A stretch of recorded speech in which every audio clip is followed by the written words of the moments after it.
Week-end merveilleux, mesdames et messieurs, soyez la bienvenue pour cette nouvelle semaine qui commence pour votre programme Le Grand Soir sur Info Télévision.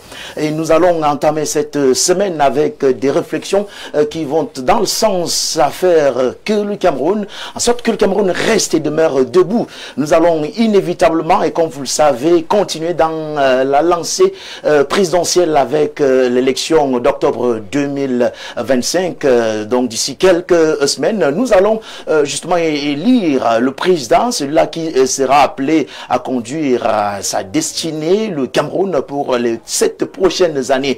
En attendant ce moment très important, je dirais importantissime pour la vie de notre pays, il est encore temps de passer ici au pain fin toutes les informations et même les démarches qui vont avec cette actualité. C'est pourquoi aujourd'hui nous allons nous interroger sur un point essentiel. Il s'agit aujourd'hui, mesdames et messieurs, de s'interroger sur l'opposition qui est face à ce président sortant, Paul Biya. L'opposition, que peut-elle face à Paul Biya? Aujourd'hui, on se pose cette question parce que les sons, les résonances et même les échos qui nous parviennent font état d'une discordance en continu pour cette opposition. Voilà justement pourquoi l'ossature majeure de votre émission aujourd'hui va laisser le temps pour les panélistes conviés pour la circonstance de donner leur point de vue, ainsi que vous à la maison d'apporter votre expertise pour qu'enfin nous soyons au même pied de compréhension, à l'égalité parfaite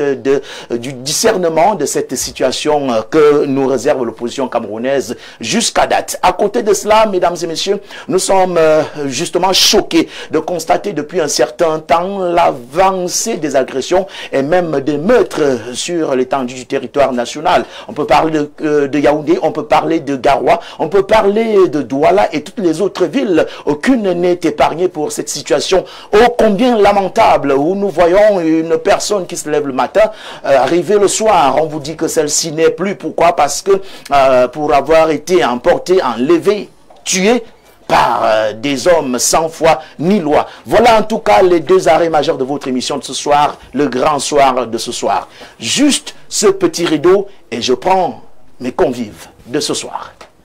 Que lui, il incarne et indique à suffire cette expression, fer de lance de la nation. Il le fait dans la liste, la short list des jeunes Camerounais aujourd'hui qui sont reconnus officiellement par le comité central du Rassemblement des Bouquets.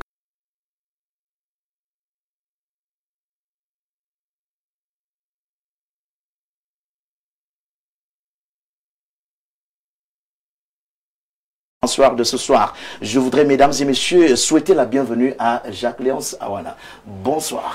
Bonsoir Jean-Bruno, bonsoir aux co-discutants du soir, bonsoir millions de téléspectateurs d'Info Télévision. C'est un plaisir à chaque fois que vous nous faites l'amitié de nos conviés à cette grande messe du soir. Je suis heureux d'être convié à la messe du grand soir. Soyez la bienvenue. Merci. À côté de vous, c'est une dame, elle est aussi appréciée par les Camerounais, ceux d'ici et même de la diaspora. Elle est appréciée par tous les autres téléspectateurs d'Info Télévision. Sa présence, déjà, c'est comme de la rose du matin. Je ne vais pas parler de la rosée, mais de la rose du matin qui s'ouvre et qui donne le bonheur de la journée. Mais nous étions déjà en train de penser qu'en ce moment, c'est le soir. Ça veut dire que c'est une très belle soirée qui s'annonce en vue de porter ici la voix des femmes et pour parler justement dans les deux aspects que j'ai énumérés avec toute la considération qui s'impose. Il ne fallait personne d'autre que celle qui se laisse appeler la mémé. Elisabeth, bonsoir. Bonsoir, monsieur Fangon. Bonsoir. Vraiment, pour ce soir, je vous découvre en tant que poète, parce que avec tout ce que vous avez sorti tout à l'heure. Bonsoir à tous les téléspectateurs de Info TV, qui était déjà ma maison avant, vous le savez. J'ai fait des plateaux d'Info TV avec des émissions bien connues. Bonsoir à tout le monde, bonsoir à tous mes copalénistes. Je pense que ça va barder ce soir parce que j'ai vu un peu l'affiche et je suis là.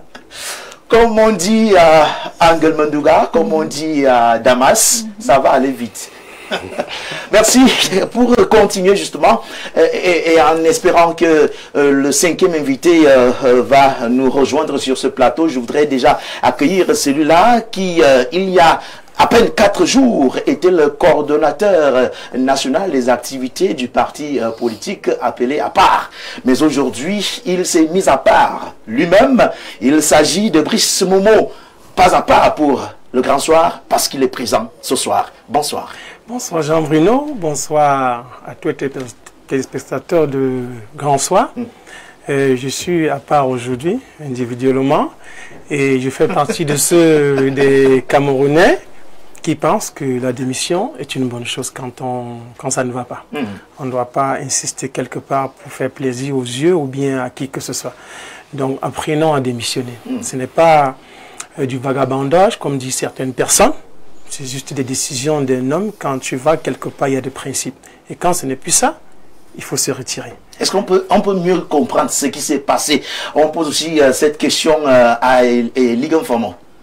Qu'est-ce qui n'a pas marché?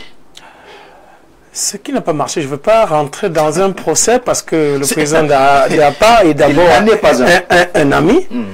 Et voilà, comme je l'ai dit, je préfère garder ma douleur, mais je veux juste dire aux téléspectateurs que ce qui a été dit au départ à la création du parti n'a pas été maintenu. Respecté. Donc, pour cela, digne Camerounais, je ne vais pas me laisser entraîner dans des choses que je ne saurais expliquer le lendemain. Donc, je me retire. Vous l'avez déjà compris, et ça c'est sorti de sa propre bouche. On dit dans mon village, le français, il est bon de l'écouter quand il sort de la bouche du blanc. Alors, celui qui était à part est déjà à part personnellement et individuellement. C'est quel parti? À part. Parti à part. Ah, ok. Avec le président. Alliance patriotique républicaine du Cameroun, pour vraiment vous éclairer. Oui. Si vous ne le saviez pas. Merci. Alors, le temps pour nous, mesdames et messieurs, de vous permettre, vous aussi à la maison, de prendre des dispositions indiquées afin de mettre le pied sur le plat concernant la première thématique. Je pense qu'avec la complicité de Parfait Zambo et de toute son équipe, on peut juste accorder quelques secondes de respiration.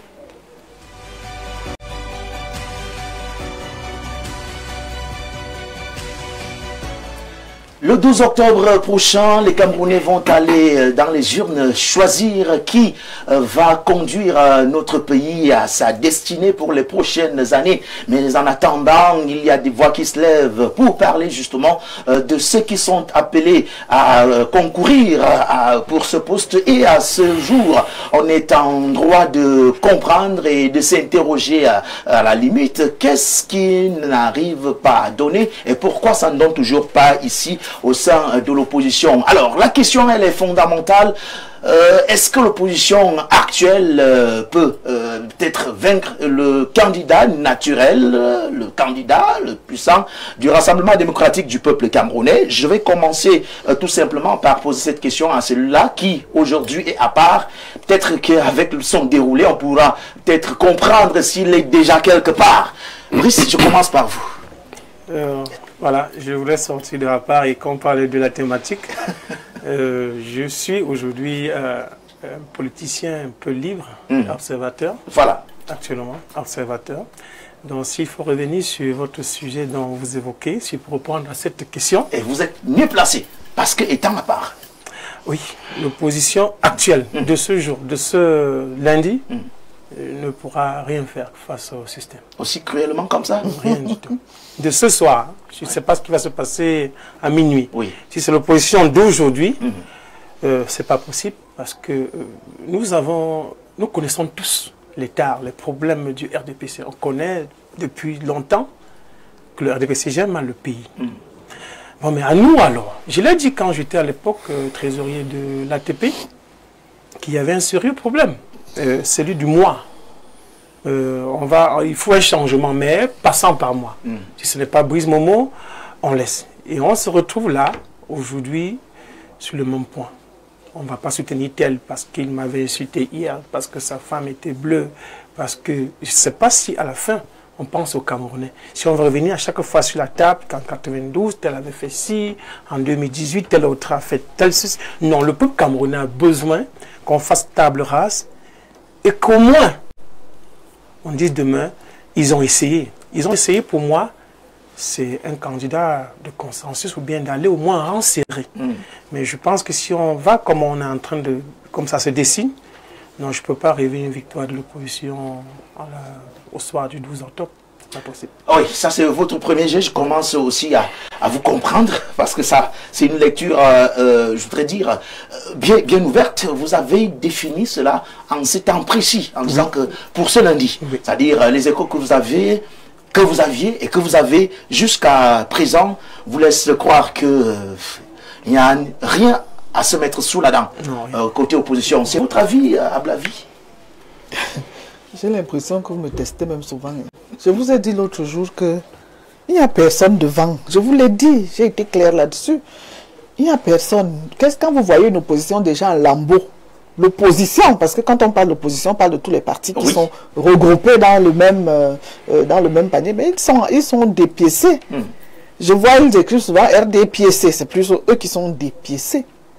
Donc, dire qu'ils vont faire face à une machine, parce qu'on dit bien 43 ans, une machine de 43 ans, il faut des stratégies.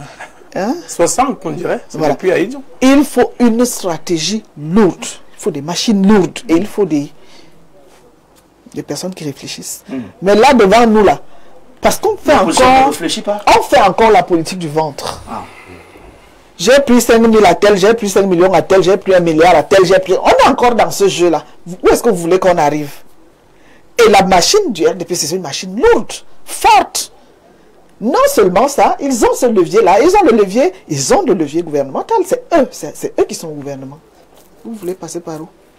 C'est comme vous demandiez à quelqu'un vous habitez Liguéjoa et vous demandez à la personne de venir dans la nuit, alors que il ne connaît pas les pistes de Liguéjoa. Entre nous. Donc il faut que vous soyez là vous-même. Voilà. C'est ce que ça veut dire. C'est pour ça que nous devons apprendre la politique. On l'a dit encore hier. On doit apprendre la politique. Attendez, Ablavi, les opposants ne sont-ils pas camerounais, ne vivent pas... Ils doivent apprendre. Pas au Cameroun. C'est pas parce qu'on est camerounais que forcément on est politicien. Oui. Ils ne le sont pas alors. Non. D'accord. Merci. Ça aussi, c'est votre premier point de vue. À côté de vous, c'est Jacques Léonce. La situation, elle est quand même là. Vous avez suivi le premier intervenant sur le sujet qui dit que jusqu'à présent, nous sommes lundi, 11 août 2025, lui, il pense que si c'est aujourd'hui et maintenant qu'on dit élection, il n'y a rien du camp d'en face qui puisse effrayer le Rassemblement démocratique du peuple camerounais et son candidat, Paul Biya. C'est votre avis aussi? Jean-Bruno, je suis peut-être d'accord a priori, qu'il faut à un moment donné faire ce constat fatal, parce que notre opposition ne parle pas d'une même voix. C'est un gros souci pour combattre un mastodonte qu'est le RDPC. Il faut tout au moins être dans l'unification des forces. Mais si vous allez en rang dispersé, si chacun est habité par le démon du messianisme, du nombrilisme, et même aussi certains de nos opposants, entre guillemets, parce que tous ne sont pas opposants, certains disent qu'ils sont proposants. Donc, je me dis qu'ils ont une culture politique déficitaire. Parce qu'en même temps, vous ne pouvez pas vouloir challenger quelqu'un qui est au pouvoir depuis 43 ans. Quelqu'un qui, vous le verrez là, lorsque lorsqu'ils iront en campagne, vous verrez les CA, les CD, aller en campagne. Donc, c'est un parti État, entre guillemets, qui parfois utilise même les moyens de l'État pour pouvoir pérenniser son pouvoir. Donc, la moindre des choses... Et c'est de bonne guerre.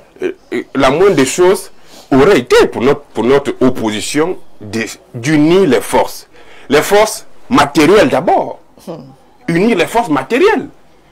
Unir aussi la force financière surtout. Parce que lorsque quelqu'un utilise les moyens de l'État, quelqu'un a la possibilité de piocher dans les caisses de l'État pour vous battre, il y a un problème. Il faut tout au moins que vous puissiez vous unir sur le plan financier pour pouvoir parler quand même avec autorité face à cette personne. Je crois que il faut à un moment donné être froid et faire ce constat fatal pour notre pays, parce que c'est fatal. C'est fatal pour moi parce qu'en réalité, on est tout au moins d'accord à 80% que les 43 années pendant lesquelles M. Biya et ses copains ont géré le Cameroun. Ses copains? Ah oui, ont géré le Cameroun est une fatalité. C'est un lapsus, ou c'est un lapsus révélateur? Donc, pour moi, on est tout au moins d'accord là-dessus. Si on fait un sondage sur 100 Camerounais, 90 ou 95 vous diront que le pays va très mal. Mais comment est-ce qu'un pays qui va très mal ne réussit pas à renverser la donne sur le plan politique? Comment est-ce qu'un pays qui va mal, mais alors très mal, ne réussit pas à renverser un monsieur qui est au pouvoir depuis 43 ans et qui n'est plus à même d'exercer le pouvoir? Parce que lorsqu'on a 92 ans, 93 ans, on ne peut plus franchement exercer le pouvoir. De soit que notre opposition peut encore donner une lueur d'espoir camerounais. Voilà pourquoi en même temps, il n'est pas tout le temps indiqué de tenir ce discours défaitiste, de dire que oui, le RDPC vraiment c'est le tout puissant, vraiment il est imbattable. Non, le RDPC est imbattable. Lorsque vous voyez les agissements des camarades de Martial, vous comprenez qu'ils ont un tout petit peur. Ils ont peur. Mais comment est-ce qu'on ne réussit pas à capitaliser cette peur des gens qui nous gouvernent depuis 43 ans pour pouvoir renverser la donne?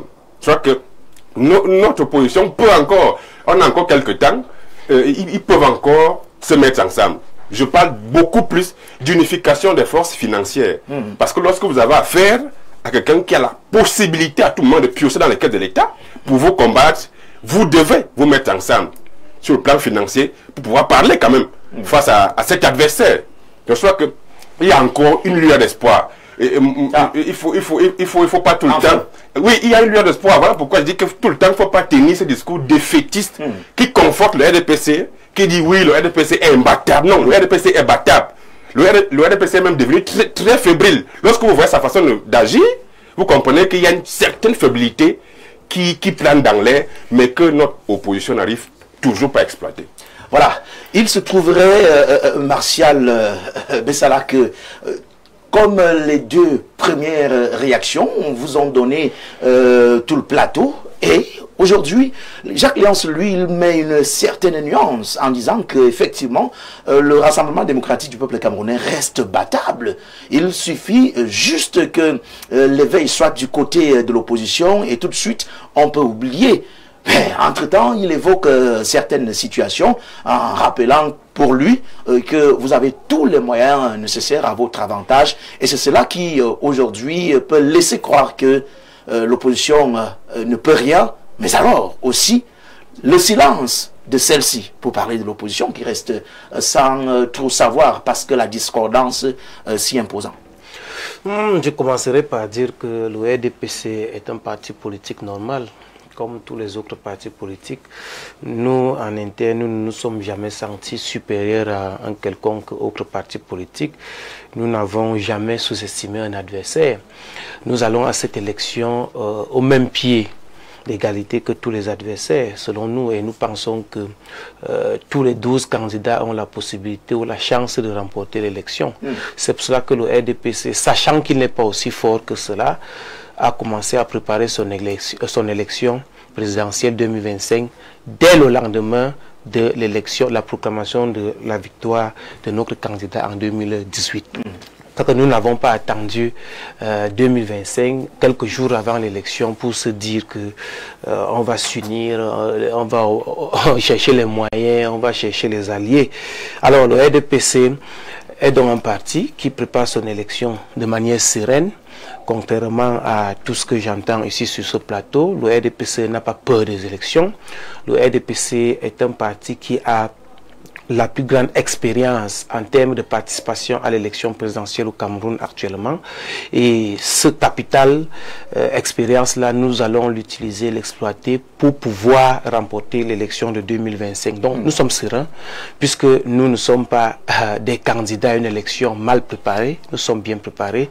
Et nous, comme je vous ai dit, nous nous préparons depuis tout ce mandat.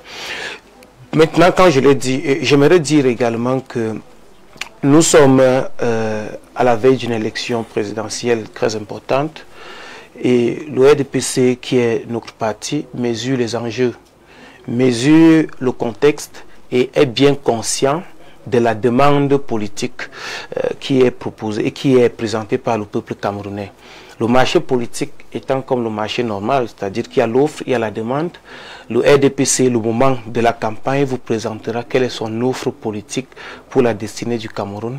Et si cette offre-là est achetée par la majorité des Camerounais, alors notre candidat gouvernera le Cameroun dans les prochaines années. Si les Camerounais pensent que cette offre-là n'est pas la mieux indiquée, je crois que les Camerounais vont acheter une autre offre politique et nous allons nous plier en tant que parti démocratique, parti républicain, à la décision du peuple camerounais.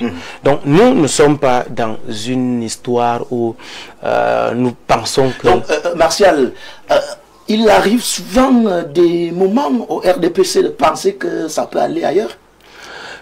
C'est ça le sens du RDPC. Le RDPC, pour ceux qui nous suivent peut-être de l'étranger, ils doivent savoir que RDPC signifie Rassemblement démocratique du peuple camerounais. Et notre devise, c'est unité, progrès, démocratie. Ça veut dire que... même si c'est avec quelqu'un d'autre? Non, on dit donc dans notre philosophie, dans notre idéologie, dans notre pensée, nous sommes des démocrates du rassemblement. Ça veut dire que un démocrate qui ne pense pas que quelqu'un d'autre peut le battre aux élections. D'ailleurs, il y a des circonscriptions au Cameroun où nous avons perdu les élections.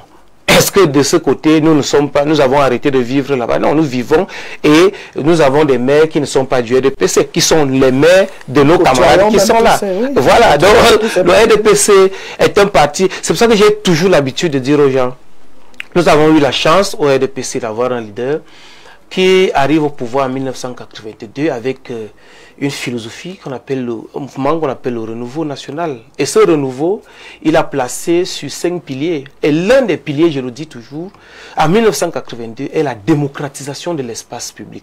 Nous n'avons pas attendu 1990. Et le RDPC, qui vient le 24 mars 1985, signifie, comme j'ai dit tout à l'heure, rassemblement démocratique du peuple camerounais. Et met démocratie dans sa devise. Ça veut dire que c'est un parti qui est ancré dans la philosophie démocratique et qui est préparé à faire face au challenge politique. Et qui dit challenge politique dit que l'issue peut être la perte ou la victoire. Et donc, voilà pourquoi, sachant cela, nous préparons depuis fort longtemps. Ce n'est pas aujourd'hui qu'on se réveille pour les alliances. Et le RDPC, vous avez vu en 2018, nous avons eu ce que vous avez baptisé dans la presse le G20, un groupe de 20 partis politiques. Si nous étions comme certains partis politiques, nous aurions dit en 2020, mais nous n'allons pas avec ces gens. Que représentent-ils face au grand RDPC? Nous avons accepté leur soutien parce que nous savons que nous ne gagnons pas seuls. Donc, ceux qui pensent qu'ils peuvent gagner seuls, peut-être qu'ils ont les moyens de leur politique. D'ailleurs, ça ne nous intéresse pas. Nous avons tellement de choses à faire pour faire gagner notre candidat que nous n'avons pas du temps à aller fouiller dans les coalitions des autres. Enfin, ça nous perd du temps. Donc, monsieur Awano, moi je voudrais simplement vous dire que je crois que ce discours que vous tenez, il n'est ni nouveau, il n'est ni neuf. Alors, vous pouvez continuer à le tenir. Je crois que nous sommes nés, nous sommes très jeunes, nous sommes de la même génération. Nous sommes nés dans ce pays, nous avons trouvé la démocratie, le multipartisme. Et dans cette démocratie, on tenait toujours le même discours. Oh, le RDPC, parti État, parti cela. Bon, je ne sais pas en quoi le RDPC a besoin des moyens de l'État, puiser dans la caisse de l'État pour pouvoir battre. Je sors par une simple petite démonstration. Oui. Le RDPC, c'est plus de 6 millions de militants. Si vous ne le saviez pas, le dernier, ça ce sont les chiffres du dernier sommier politique que nous avons fait avant le renouvellement des bureaux des organes de base. Et M. Fangon, un militant au RDPC, la carte coûte 500 francs. Si vous faites fois 6 millions, vous pouvez déjà imaginer, c'est rien que la vente de cartes. La cotisation d'un membre au RDPC, c'est 1000 francs par an. Si vous faites le total, vous pouvez comprendre. Sans parler des grands contributeurs, parce qu'il y a la carte des grands contributeurs au RDPC. Quand je le dis, je continue, rien que le financement public des partis politiques au Cameroun, en fonction du nombre d'élus. Si mes souvenirs sont bons, un seul conseiller municipal donne à un parti politique plus de 40 000 par an. Le RDPC on a plus de 10 000 conseillers municipaux à travers le Cameroun. Un seul député, combien de députés? Nous avons 152 députés, nous avons 94 sénateurs, nous avons 9 régions que nous contrôlons et nous partageons une avec d'autres partis politiques. Vous pouvez compter le nombre de conseillers. Ça, c'est le financement public des partis politiques. Donc, le RDPC, si vous comptez, nous sommes en termes, je crois, des milliards. L'État du Cameroun, en fonction de nos victoires, peut nous reverser. Donc nous n'avons pas besoin des moyens de l'État. En dehors de cela, je voulais vous relancer. Je voulais vous relancer, ne sortez pas. Ne sortez pas. Parce que la question, ou alors la problématique posée par Jacques Léonce, et vous avez tout bien fait de nous donner quelques chiffres qui peuvent peut-être éclairer le comportement et même la puissance financière du Rassemblement démocratique du peuple camerounais, mais il n'est pas exclu de le dire selon la déclaration de Jacques Léonce, parce qu'il a cité les périodes de campagne qui d'ailleurs sont en approche, voire les CA, c'est comme ça que vous les avez appelés, un type de véhicule appartenant à un certain type de service bien identifié, bien établi, aller pour la cause du Rassemblement démocratique du peuple camerounais. Est-ce qu'à ce niveau, c'est toujours la contribution? Non, moi je voudrais dire que moi je suis un militant du RDPC. Oui. Et je crois que si vous identifiez un véhicule de l'État ou de service qui va pour la cause du parti, c'est un comportement à condamner. Et oui, c'est un comportement à condamner. On n'utilise pas les biens de l'État pour la cause du parti. Même si le parti est une association privée. Même s'il y va, il va utiliser quelle voiture? Voilà. Donc, je suis directeur de l'administration centrale.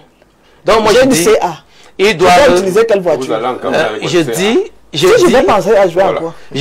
dis donc, monsieur Fangon, que aux camarades, s'il y a des camarades qui sont encore... D'ailleurs, moi, je n'ai jamais rencontré, moi, personnellement. Mais si lui, il a des preuves que cela se fait, bon, je n'étais pas quand il a vu. Moi, je n'ai jamais vu. Moi, je n'ai jamais vu. Alors, je dis donc que c'est condamnable.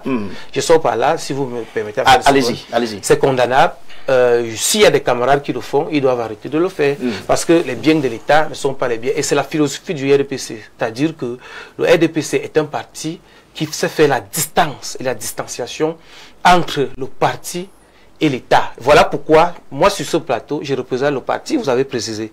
Alors, si vous avez une question qui concerne l'État, l'administration, le gouvernement, alors invitez-moi sur une autre casquette. Est-ce qu'il y a une possibilité de dissocier l'homme que vous êtes à l'État quand vous êtes le Rassemblement démocratique du peuple camerounais et qu'on vous identifie dans un véhicule de service? Non, ça c'est ce que vous dites. Je vous ai dit que moi je n'ai pris la déclaration. Ça c'est la déclaration de M. Awona qui l'engage.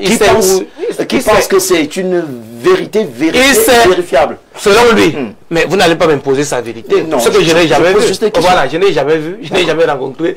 J'attendais le jour que je verrai cela. Je reviendrai vous dire que je l'ai vu. Et pour le moment, il n'y a qu'Awono qui a vu. Moi, on vit tous au Cameroun. Et parce qu'il a vu, moi je dis donc si, il faudra que j'ai parlé du conditionnel, si pour une fois il a dit la vérité, alors c'est pas la vérité. C'est mon ami, c'est mon frère. Si pour une fois il a dit la vérité sur le RBZ, alors que ces camarades-là arrêtent ces comportements parce que ces comportements sont condamnés par notre président national. Et vous voyez, quand il va à Maroua pour la campagne, en tant que président de la République, encore en exercice, parce que tant qu'il n'est pas remplacé, il est en exercice, il fait l'effort de ne pas utiliser les véhicules président de la République, d'utiliser un véhicule immatriculé quand il va lancer sa campagne. Observez toujours bien. Donc, ces camarades ne doivent plus le faire s'ils le font, parce que moi je ne crois même pas. Ça on a compris. Donc, ça c'est ce Merci. que je Brice, on revient vers vous parce que je vais toujours reprendre certains des propos de Jacques Léonce Awana. On a parlé, puisque c'est ça la thématique des opposants ou alors de l'opposition.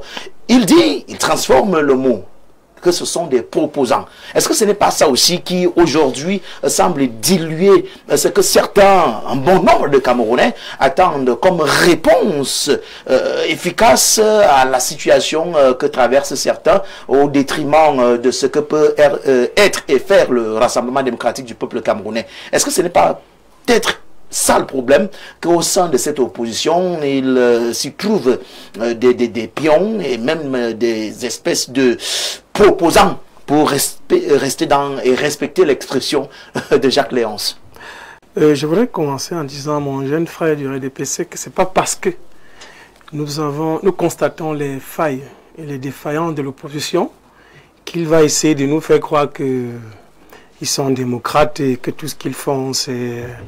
Nous sommes en train de parler parce que jusqu'actuellement, je suis de l'opposition. Et je parle de l'opposition parce que ça me concerne. Mais ce n'est pas dit que si l'opposition a toujours perdu, c'est parce que vous êtes démocrate. Non. Ça, vous parlez des biens de l'État. Quand le président de la République va à Marois, ça avait l'avion de qui? L'avion, c'est pour quel? C'est pour le RDPC? Non, il faudrait que tu me répondes à cette question. Quand Paul Biya va en campagne, c'est pas l'avion du RDPC. C'est une question. Non, c'est pas une question, c'est pas moi qui pose les questions. Mais vous avez des hélicos. Vous avez des hélicos. Quand le président part en campagne à Marois, accompagné des militaires et des policiers, c'est l'argent de qui? Parce que là, on est déjà en campagne, il n'est plus président de la République. Parce que, non, je me dis que quand on a déjà ouvert le jeu, on a ouvert le jeu, la présidence est pour moi comme vacante. Alors maintenant, si tu prends encore toute la main, tu la gardes. En ce moment. Vraiment. Bon, mais non. L'ignorance. Non, oui, disons que c'est l'ignorance. Mais je sais que vous. Quand même. Oui, mais je sais que vous, quand même, vous utilisez les moyens de l'État dans des villages. J'en ai vu, il n'est pas le seul à l'avoir vu. Donc, des voitures de l'État, on voit ça tous les jours. Pour venir faire campagne. Donc, dit que l'opposition est faible parce que je sais que nous sommes faibles, ça il faut l'avouer, mais ce n'est pas dit que vous êtes démocrate. Là, il ne faut pas faire... Voilà, vous avez tous utilisé les moyens de l'État pour faire ce que vous pouvez faire, mais nous on accepte. Mais le problème c'est nous maintenant, l'opposition. Comment n'arrivons-nous pas à nous unir? Et je dis, moi particulièrement, je l'ai toujours condamné, cet orgueil, et à la fin je me dis, on ne travaille pas pour le peuple dans ce sens. Moi je ne pense pas que l'opposition camerounaise travaille pour le peuple à vouloir toujours aller seul. Seul pourquoi? Qu'est-ce qu'on gagne en allant seul? Qu'est-ce qu'on gagne? À un moment, vous pouvez dire au peuple que voilà, on a essayé. Mais si chacun reste dans son coin, contre, imagine nous sommes ici, on va bagarrer contre Nganou, et puis chacun dit je viens à mon tour. Il est vrai que même venant à 5, c'est pas facile. Mais combien de fois venir seul? Hein?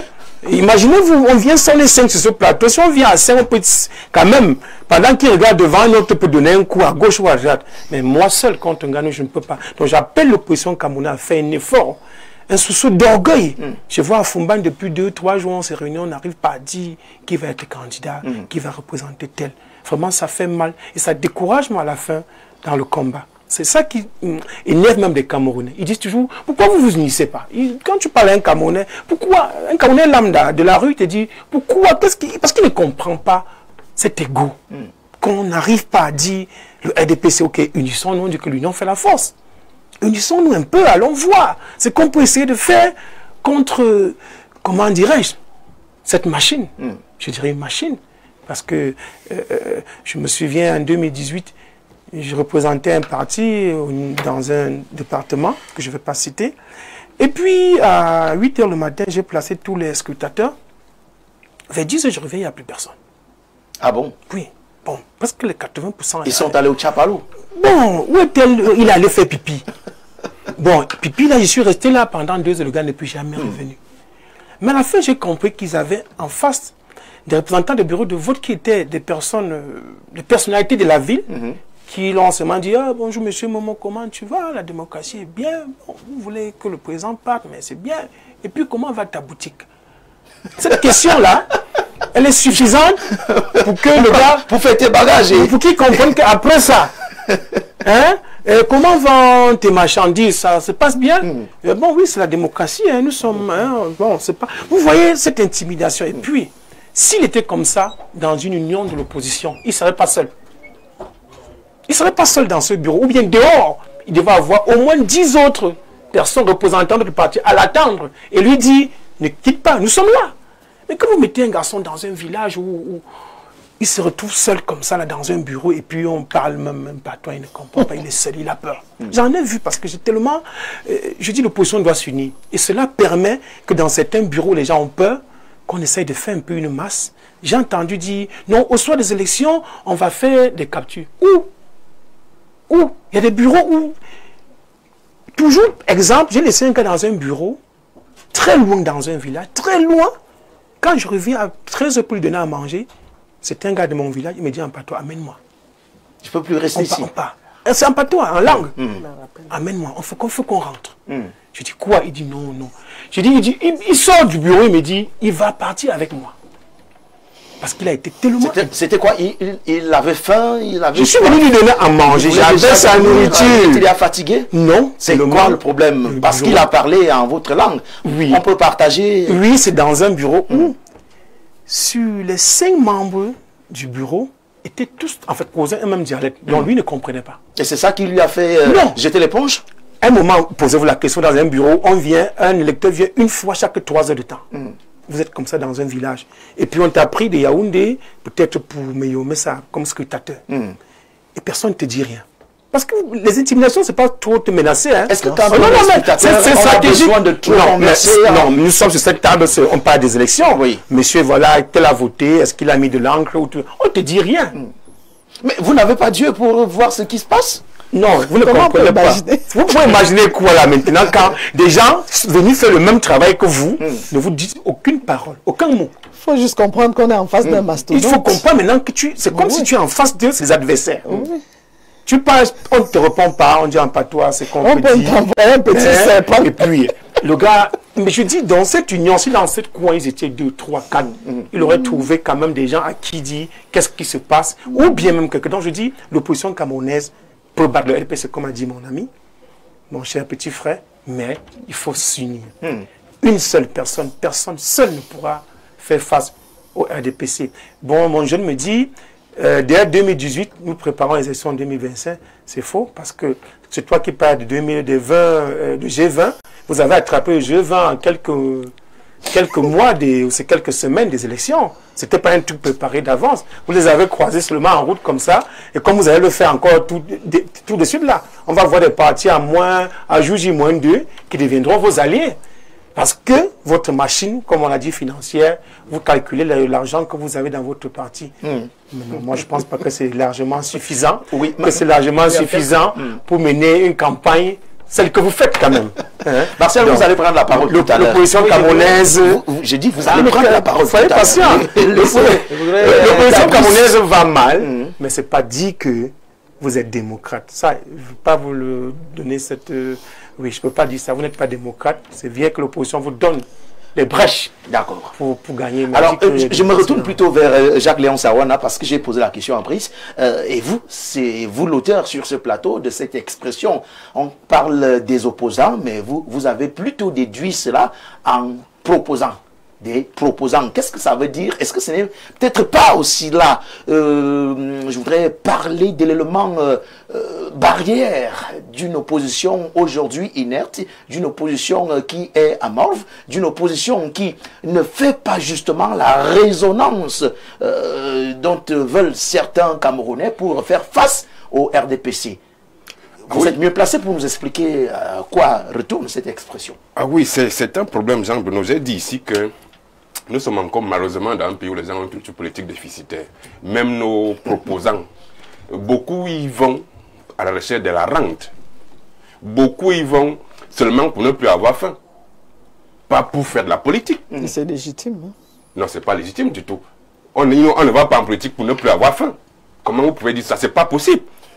Dans un pays comme le Cameroun, comme dit démocratique, les gens vont encore en politique pour ne plus avoir faim, il y a un problème.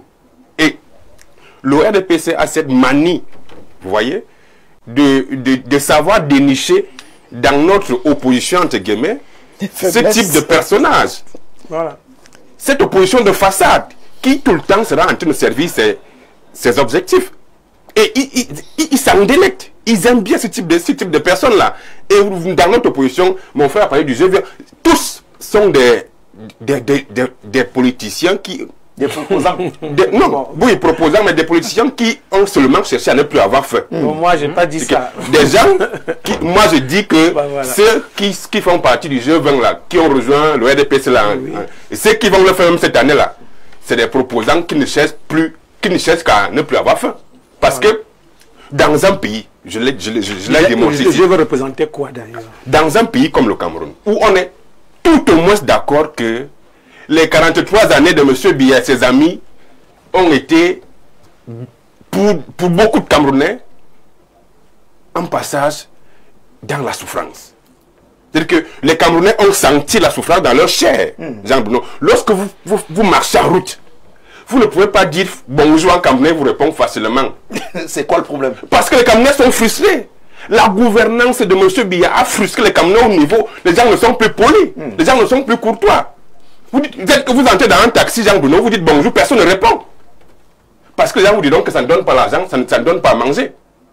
Donc, nous sommes arrivés à ce niveau dans ce pays. Donc, je crois que l'opposition, comme je l'ai dit, si on fait Marcel faisait des calculs là. Si on fait des calculs, on dit en 2018, M. Biya a été élu par environ 2,5 millions de Camerounais. Alors que notre fichier compte aujourd'hui, nous sommes à un peu plus de 8 millions. Mais pourtant, ils ont 6 millions de membres. Voilà. Marcel a dit qu'ils ont 6 millions de militants. Mais M. Biya a été élu par à peine 2,5 millions. Il y a donc le tiers, presque le tiers. Et je suis sûr que cette année, il sera élu par à peine 2 millions. Parce que ça va encore descendre. Si on prend en 2007... Ça va descendre. Ah oui, parce que ça descend. En 2011, c'était à peine 3 millions. Oui. En 2010, on descendait à 2,5 millions. C'est l'évident, c'est qu'on va encore descendre. Mais si nous sommes donc dans un fichier électoral qui compte 8 millions et que M. Biya est élu par 2 millions, pourquoi est-ce que les opposants n'arrivent pas à capitaliser les autres 4 millions, les autres 4 millions d'électeurs? Ces autres 4 millions sont dispersés dans les voies de l'UNDP qu'ils ont créé, du FSNC qu'ils ont encore créé. Donc, cette dispersion de voix-là. Qu'ils ont créé. Oui, c'est créé. Vraiment, j'ai dit, c'est que le RDPC a cette manie. Vous voyez, il a cette manie-là. Et voilà pourquoi j'ai dit, c'est qu'il y a une certaine faiblité. Lorsque vous voyez l'UNDP, un vieillard qui devait être candidat, là, vous voyez le SSNC là, non, c'est pour la dispersion des votes. Il faut dire ça comme c'est pour la dispersion des votes. C'est des gens qui ne peuvent pas être des vrais opposants. Avec tout ce discours? Absolument pas. C'est des fabrications du RDPC. C'est juste pour disperser les voix. Dans le septentrion, vous savez que le septentrion, c'est un bastion.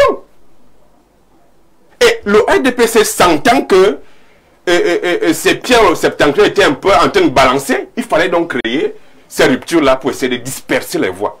Jusqu'à la démission de 2 membres du gouvernement. Ils savent ce qu'ils font. Vous allez voir après l'élection. Avec tous les privilèges. Ils savent ce qu'ils font. Vous allez voir après l'élection. Donc, je crois que... On va voir quoi? On peut commencer par... Vous allez voir ce que vous allez voir. Donc, je crois que Marshall dit que le RDPC, c'est la démocratie. Mais j'ai failli tomber des nues. J'ai souvent dit que M. Biya et ses amis sont nostalgie du parti unique, du parti unifié. Voilà pourquoi c'est très compliqué d'être opposant, en vrai, en contexte camerounais. Dit que l'opposition, la vraie, est dans une brutalité administrative qui ne dit pas son nom. Vous avez un Minat qui tient des discours de guerre aux citoyens. Ils tiennent régulièrement des discours excessifs, des discours de guerre aux simples citoyens. Vous avez un monsieur qui est le Minat qui marche sur les décisions de justice. Seulement pour mettre en mal un opposant, entre guillemets. Mais vous voulez nous faire croire que le RDPC, c'est la démocratie. De quelle démocratie vous parlez? Jacques, c'est vrai que moi je ne comprends pas quand vous dites que vous avez un membre du gouvernement, vous avez cité le Minat, pour ne pas revenir là-dessus, qui a des discours de guerre. Ça traduit quoi? C'est quoi? Il a dit, prenez les armes, alors je marche avec la machette, c'est... Quand il dit que les armes se feront écraser dans un Moulinex, c'est un discours de quoi? C'est une image. Si vous agressez comme ça aux citoyens. C'est une métaphore.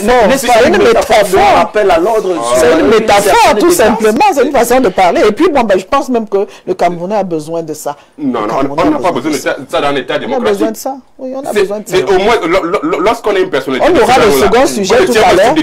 Sans toutefois prendre les devants, on aura un sujet tout à l'heure. Mais il faut bien qu'on soit... Moi, je pense qu'il faut de la dictature. Pour que le Camerounais comprenne quelque chose. Oui. Et là... Lui, quand il parle, elle existe déjà la dictature. Tout ce qu'il parle, tout ce qu'il dit là, à une époque, on n'aurait pas dit ça. À une époque, on n'aurait pas dit ça. Il ne se serait pas exprimé comme ça devant les médias. Non, jamais. Et là, ce n'est donc pas de la dictature. Non, ce n'est pas de la dictature. Mais je dis qu'on a besoin d'une dictature. C'est ce qu'il faut. C'est ce qu'il faut. Du tout. Jacques Léonce, c'est excessif. Ah, il est doux. C'est excessif de penser que quand on revient à l'époque dictatoriale, vraiment, ce que je voudrais démontrer, c'est qu'en réalité, on ne peut pas présenter tout le temps le visage d'un parti démocratique et pourtant on applique, on se comporte contradictoirement à ce que promeut la démocratie. Même au sein de leur parti politique, vous avez des exclusions qui ne sont tombées simplement parce que les gens... Même sous d'autres cieux, sans vous couper, excusez-moi, parce que moi, on a passé mon tour de parole, sans vous couper, même sous d'autres cieux, même sous d'autres cieux, je crois, je vais prendre notre grand maestro, Macron a eu de la peine avec les gilets jaunes. C'était pas de la démocratie, c'était quoi? Mais on a quand même autorisé aux gilets jaunes de manifester quand même, n'est-ce pas? On a autorisé de casser, de brûler. Mais c'est ça, c'est de ça qu'il s'agit. Et de manifester. Évoluons d'abord avec Léon. Vous allez chacun à son tour prendre sa parole. Je disais que même au sein de son parti politique, il y a des gens qui se sont fait exclure simplement parce qu'ils ont dit la vérité aux Camerounais. Ils se sont fait exclure. Il y a même d'autres qui ont subi aussi des exclusions seulement parce qu'ils ont voulu challenger le prince à un moment donné. On en connaît. On ne cite pas les noms, mais juste pour démontrer qu'en réalité, on ne peut pas dire qu'on est un parti démocratique alors qu'on se comporte contradictoirement aux principes démocratiques. Et le Cameroun actuel, comme je l'ai dit, lorsque vous avez quelqu'un qui ne réussit pas à faire la différence entre sa casquette de militant d'un parti politique et un poste administratif de grande envergure qu'il occupe, il y a un problème. Vous avez le ménage qui confond tout là et qui vraiment ne trouve pas le juste milieu. N'est-il pas dans son rôle avec... Non, ce n'est pas son rôle de confondre entre le militant et le minate. Il y a une rupture. Mais si tout le temps, lorsque vous voyez sa façon de s'exprimer aux gens, vous comprenez que c'est le militant qui parle, ce n'est pas le ministre qui parle, il y a un problème. D'accord. Mais maintenant, on revient vers vous, Elisabeth, parce que on a quand même envie de faire ressortir aussi cet état de choses qui rappelle que les Camerounais, bon nombre, revendiquent ou revendiqueraient que l'opposition se mette en rang serré, compte tenu, vous avez justement le regard de Léonce qui dit aujourd'hui difficile de monter dans un taxi et souhaiter dire bonjour à quelqu'un et puis pour attendre une réponse. On va vous dire après, bon, on a passé 40 ans de souffrance. Est-ce que ce n'est pas là aussi un élément sur lequel pouvait se reposer et s'appuyer l'opposition pour se mettre debout confortablement et durcir le ton face au RDPC? Pourquoi vous ne vous posez pas la question? Depuis qu'on lance les appels, descendez dans la rue, la personne ne suit. Est-ce que c'est ça l'élément qui... non, je veux dire que je commence mon propos par ça. Pourquoi est-ce qu'on ne suit pas bête? Parce que le Cameroun est devenu mature. Le Cameroun est devenu mature, il a atteint un degré de maturité qui ne lui permet plus de faire les choses n'importe comment. Quand il a parlé, je voulais parler de ça, je voulais intervenir tout à l'heure quand il a dit, mais vous êtes passé ailleurs. Il parle de 93 ans, on ne peut plus gouverner à 93 ans, le pouvoir à 93 ans c'est impossible. Pourquoi? La reine Elisabeth est morte quand? À quel âge? Oui, on va dire c'est pas le même gouvernement, c'est pas le même régime, c'est machin. Non. Mais elle était là à la tête de la Grande-Bretagne. Et elle gouvernait très bien. Elle faisait et défaisait les rois. Pourquoi est-ce qu'aujourd'hui, on trouve que non, lui, il est déjà trop vieux, parce que par rapport à quoi? La reine Elisabeth, comment est-ce que la reine Elisabeth gouvernait son pays? Comment ça se passait? À quel âge? Elle est morte d'une mort naturelle, elle est partie parce que le Seigneur l'a appelée. Sinon, elle serait encore là. Elle serait encore là. Donc, le fait de dire que non, il est déjà trop âgé, il ne peut plus faire ci, il ne peut plus faire ça, il ne doit plus faire ça. Moi, je pense que c'est le seul argument, parce que c'est le seul argument qu'on présente. C'est le seul argument qu'on brandit. Non, l'âge a déjà fait ça. Non, je pense qu'il faut qu'on change. Il faut que l'opposition change de discours. C'est pas un problème de Popol, c'est pas un problème de Paul Biya, c'est pas un problème d'âge. Les jeunes gens maintenant, dans l'ongle là, les jeunes nous dans l'ongle là maintenant, quand ils entrent en politique, ils veulent, parce que dès qu'on va leur donner aussi, ils vont s'asseoir, hein, ils vont se cramponner quelque part là, ils vont manger. Mais aujourd'hui, ils peuvent parler, ils ne peuvent même pas dire merci déjà à ça, hein, parce qu'ils peuvent dire tout et rien. Avant là, on t'attend derrière, on t'attend dehors. La police, un escadron t'attend là à l'extérieur. Parce que tu as dit des choses à la télévision, mais là maintenant il va sortir, il va rentrer chez lui. Et il va parler de démocratie qui n'existe pas. C'est possible ça? Ok, on prend votre interrogation. Je pense que... Non, je continue avec lui. Il a dit tout à l'heure qu'il était dans un bureau de vote. Le bureau de vote, il voyait, c'était comme s'il y avait les fantômes, comme s'il y avait... On vous parle d'un mastodonte. Il n'est pas obligé d'être visible. Le mastodonte qui est présent, c'est le RDPC. Donc, ce bureau était hanté. Il n'est pas hanté, pas forcément. C'est dans les têtes. C'est dans les têtes. Quand les gars même ont regardé l'apparence, est-ce que quelqu'un les a chassés? Non. Quelqu'un leur a dit quelque chose? Non. Le problème est où? Pourquoi aller donc poser ça sur la tête du RDPC? Le RDPC a quoi y voir là-dedans? Si eux, ils ont déserté le bureau de vote, vous leur avez apporté à manger, ils sont partis. Laissez, chacun ses moyens. Non, ça fait pas rire. Pourquoi ça me fait rire? Parce que vous n'allez pas m'empêcher de rire. Parce que quand je vois un peu le dessin de votre film, je me dis que... Oui, vous imaginez ce monsieur en face de 5 personnes. Il était dépassé. Qui parle en patois et dans un village dont il ne maîtrise pas. Mais il se demande qu'est-ce qu'on est en train de concocter là. Qu'est-ce qu'on concocte là? D'accord. Alors, on va juste faire simple, parce qu'on a passé déjà beaucoup de temps. Chacun a dit ce qu'il pense ce qu'il pense sur le sujet. Permettez-moi de prendre quelques réactions des téléspectateurs. Bonsoir à vous sur le plateau. Vraiment, c'est regrettable pour notre pays, le Cameroun. Je crois que nous sommes maudits. Il n'y a pas d'opposition au Cameroun. C'est la politique du ventre. Chacun veut s'asseoir à étudier. Leur slogan, c'est Biya, Mosgo. Mais mieux vaut être seul que mal accompagné. Je crois qu'à défaut de ce qu'on aime, on va se contenter de ce qu'on a. Avec cette opposition, le RDPC reste imbattable. C'est un téléspectateur qui a manqué de signer sa réaction de ce soir. Bonsoir à vous sur le plateau. Merci. Bien vouloir demander à Oono s'il a réalisé des consultations pour évaluer l'état psychologique des militants du Rassemblement démocratique du peuple camerounais et détecter d'éventuels problèmes de peur ou d'anxiété. Cette histoire de véhicule est un faux problème. C'est le véhicule qui vote ou le citoyen. Même si cela était vrai, peut-il nous dévoiler le contenu des articles 2 portés sur chaque décret? La question reste posée par un téléspectateur ce soir. Bonsoir, le RDPC est le seul parti politique qui a un programme politique et surtout qui a un bilan sans pareil dans le monde entier. Par exemple, Kanget, les péages automatiques, GET, les autoroutes, GET, les stades bien construits, GET, Glencore, GET, la piraterie du site internet du Minat, pas des pirates en liberté, l'électricité en abondance, l'eau potable et la santé pour tous, l'irruption d'une émission donc l'invité était bien notre meilleur candidat et président du Manidem. J'ai nommé Tonton le Prési Yebga etc. Vive le Cameroun avec K et son meilleur dirigeant. Le message n'est pas signé malheureusement.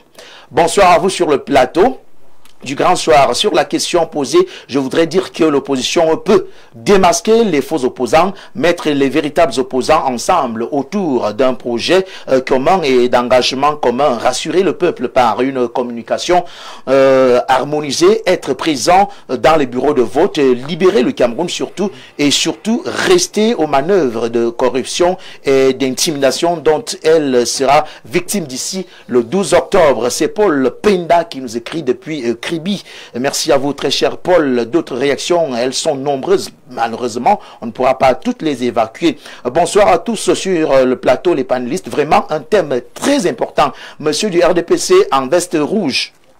Rouge. Ce soir la cravate seule peut être rouge. Déjà, il y en a deux. Oui, parle de la démocratie.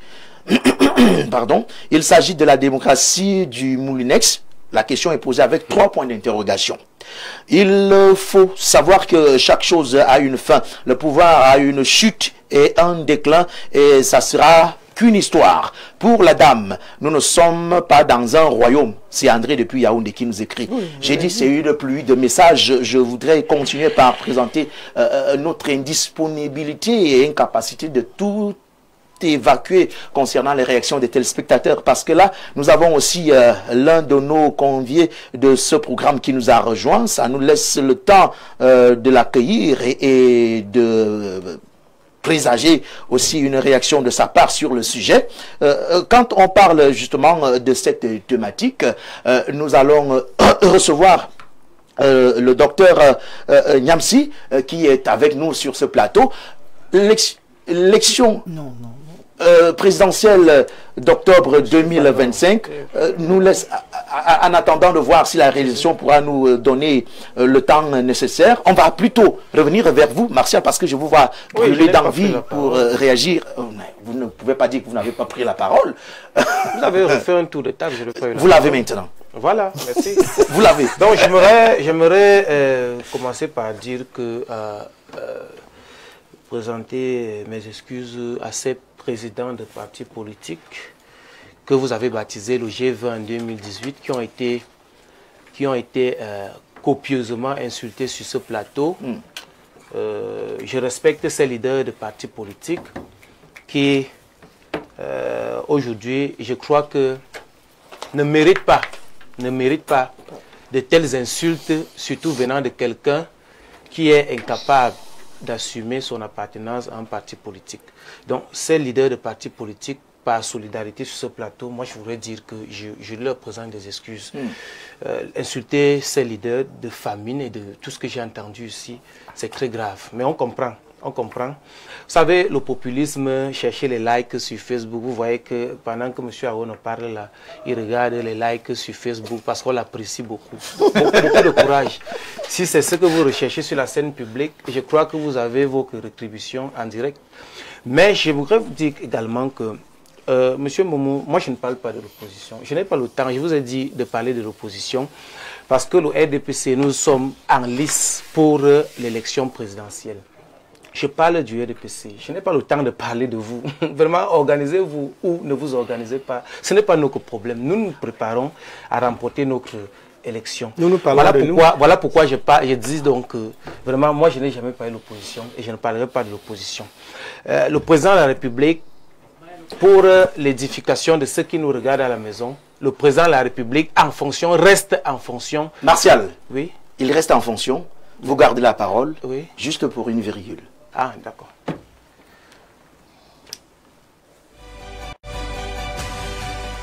Merci, mesdames et messieurs, vous faites bien de regarder Info Télévision et surtout ce programme Le Grand Soir. Cette courte pause, c'était justement pour accueillir un invité pas comme les autres. Lui, il vient pour communiquer à l'endroit de la plante de vie. Il s'agit du docteur Lema Kouma. Bonsoir. Bonsoir. Et merci de l'amitié que tu me fais cet après-midi en m'invitant sur ton plateau. Alors, qu'est-ce qu'on entend, qu'est-ce qu'on comprend, qu'est-ce qu'on se dit quand on a cette plante de vie? Oui, Plante de vie, c'est une association de chercheurs, de naturopathes, des herborites qui se sont mis ensemble pour pouvoir apporter des solutions de manière concrète pour des personnes qui sont victimes de plusieurs maladies. Et nous avons lancé déjà il y a quelque temps une campagne baptisée Un couple CBB. Cela entend par là pour des personnes qui sont victimes de manque de procréation, pour des femmes là qui n'arrivent pas à concevoir, pour des messieurs qui n'arrivent pas à enceinter des femmes. Donc cette campagne les concerne directement. Mais on ne traite pas que les problèmes de santé de reproduction, on traite bien d'autres maladies, à savoir les hépatites B et C, les diabètes de type 1 ou de type 2, quelle qu'en soit la célérité de votre diabète. Plante de vie trouve désormais solution à ces problèmes-là. Bien que la médecine dite conventionnelle continue de déclarer que c'est une maladie, que ce sont des maladies incurables, entre guillemets, nous disons avec autorité et avec force que c'est désormais possible de guérir de son diabète, quelle qu'en soit la nature ou la durée, encore la célérité de votre diabète, vous avez désormais la possibilité. Parce que désormais, nous traitons directement le pancréas. Le pancréas qui a pour but ici de produire de l'insuline, et l'insuline qui a pour rôle de stabiliser le taux de sucre dans le sang. Tu vois, parce qu'il y a plusieurs personnes qui sont déclarées diabétiques. Or, en réalité, elles ne sont pas diabétiques. Tout simplement parce que le pancréas a été agressé. Et résultat de course, le sucre prend des proportions au sang. Quand la personne va aller faire les examens de manière naturelle, on va déclarer la personne diabétique. Or, au fond, la personne n'est pas diabétique, tu vois un peu. Tout d'abord, le pancréas n'arrive plus à jouer son rôle, à fonctionner, merci. Donc, il joue son rôle, c'est pourquoi il était placé là-bas, tu vois un peu. Et très souvent, j'aime toujours dire à mes patients que le diabète n'est pas héréditaire. Ça, ils sont encore désolés de le dire. Ah bon? Oui, non, ce n'est pas héréditaire. Le diabète n'est pas sanguinaire. Si ton père a le diabète, ce n'est pas pour autant dire que toi tu auras le diabète. Non, ce n'est pas sanguinaire en fait. C'est-à-dire que nous avons des mauvaises habitudes alimentaires, nous avons des mauvais comportements au quotidien qui nous amènent donc à être diabétiques ou à ne pas être diabétiques. Alors, ce qu'on fait aujourd'hui, c'est qu'on préserve le pancréas, on préserve le foie, on préserve les poumons et on préserve le cœur. Même celles des personnes qui ont fait un AVC et qui ont été victimes d'une paralysie partielle, bien paralysie apoplexie, Plante de Vie apporte des solutions de manière concrète. Tu vois un peu. Pourquoi 2?